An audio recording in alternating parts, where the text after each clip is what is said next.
Official opening ceremony of the Conference of Christian Mission Schools in Malaysia themed The Role of Mission Schools in Nation Building. We are indeed honored to have graced this occasion the Honorable Prime Minister himself, who has come back to his alma mater and officiate the opening ceremony. Distinguished guests, ladies and gentlemen, it gives me great pleasure now to call upon Yang Berhormat Tan Dompok, Minister of Plantation Industries and Commodities and convening chairman of this conference, to deliver his welcome address. Yang Berhormat.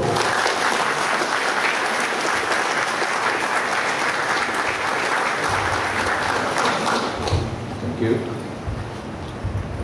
Yang amat berhormat Itu Sri Muhammad Najib bin Tun Abdul Razak, Perdana Menteri Malaysia, the Chairman of the Christian Federation of Malaysia, Bishop Tuan Muhyiddin, Yang berhormat Dr. Wee Kah Siong, the Deputy Minister of Education, the Archbishop Tan Sri Datu Murti Pakiang, Berbahagia Bishop Datu Albert Boon Siong Pui, Berbahagia Brother Visitor of Christian Brother School Malaysia, Brother Thomas Lazim, Tan Sri Alimuddin bin Haji Muhammad Dong, the Director General of the Education Department, Malaysia, Mr. Yap Kok Kiong, the Chairman of the organizing committee. Ladies and gentlemen, let me first of all, on behalf of everyone present here today, thank the Prime Minister for gracing this gathering of educationists, the stakeholders,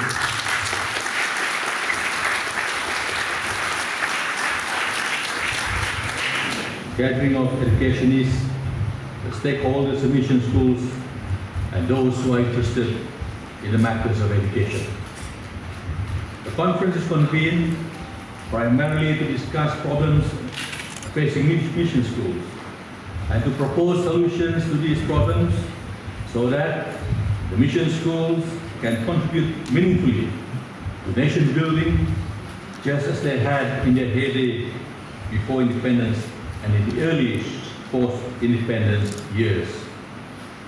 The presence of the Prime Minister today is a proud moment for the mission schools, and especially this particular school, St. John's Institution, where the Prime Minister in an earlier life sat on the school bench to be groomed by the teachers to become the Prime Minister of Malaysia, no less.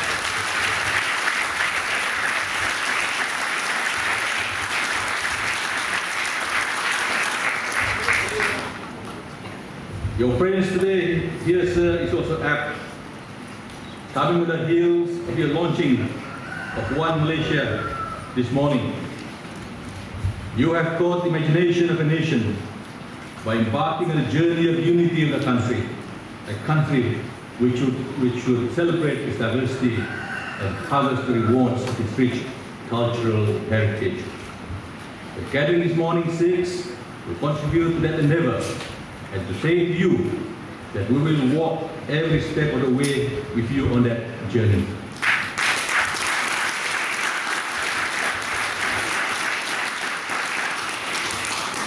The Prime Minister may be wondering what my role here is today. Quite simply, I have been a busybody. I have been talking to a lot of educationists and the mission schools stakeholders from Semenanjung, Malaysia, Sabah and Sarawak over the last 2 years. Early this year, a brainstorming session yielded a proposal to get all those involved in mission schools administration to come together for a conference. Since the regions have their own councils and organizations, it became a task to convene this conference and thereby landed the job of presenting to you some of the concerns within the mission school fraternity. I hope that one of the results of the conference will be the emergence of a mission school council at the national level along the lines of the Christian Federation of Malaysia. The conference is well underway, and they will be presenting to the government their findings and recommendations as soon as they are compiled. I was with them for a while yesterday, and I can report on some of the issues which have come up for discussion. Ladies and gentlemen, it was generally felt that the best possible scenario for the involvement of mission schools in education in Malaysia would be for the mission schools to be allowed to operate along the lines of the system practiced in Hong Kong, where the government fully funds both the development and operational expenditure of the schools.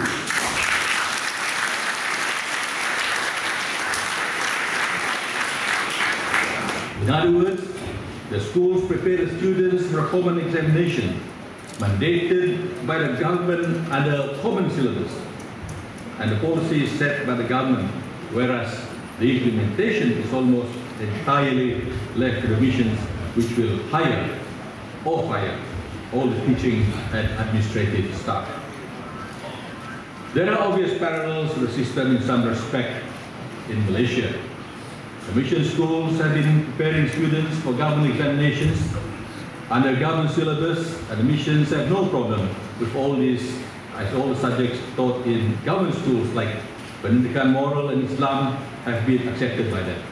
However, it has also been recognized by the conference that while it may take some time to consider a system akin to Hong Kong, there are issues which the conference described as the low-lying fruits that could be addressed almost immediately. These are issues which could be presented to the government, and I will mention some of them today. The first issue is the principle of maximum consultation between the government and the mission school authorities in the appointment of principals and headmasters. I have been informed over the years that this is a matter that has been agreed upon, but there has been a little bit of problem in implementing this policy, and the mission school stakeholders would like the government to see that what has been agreed can be implemented as soon as, and with the expectancy that those in charge of schools in the education department could then facilitate this to ensure that the heads of school are appointed according to what has been agreed. The second matter that has been raised is the matter of the preservation of the culture and character and ethos of the mission schools. The mission schools have long histories over time and have developed distinctive characters, diligence, integrity, kindness, and respect for the Almighty and neighbors, and many, if not of us, who are embodied in the subject of Pendidikan Moral. Because mission schools are founded by the church and the Christian community and still linked to it, the fundamental values are Christian in nature, and mission schools follow the national curriculum completely and wholeheartedly, and it is therefore felt by those in conferences today that perhaps this has to be maintained. Thirdly is funding for the mission schools. According to the Education Act, there are only two types of government schools: sekolah kerajaan and sekolah bantuan kerajaan. There is no category called sekolah bantuan model kerajaan.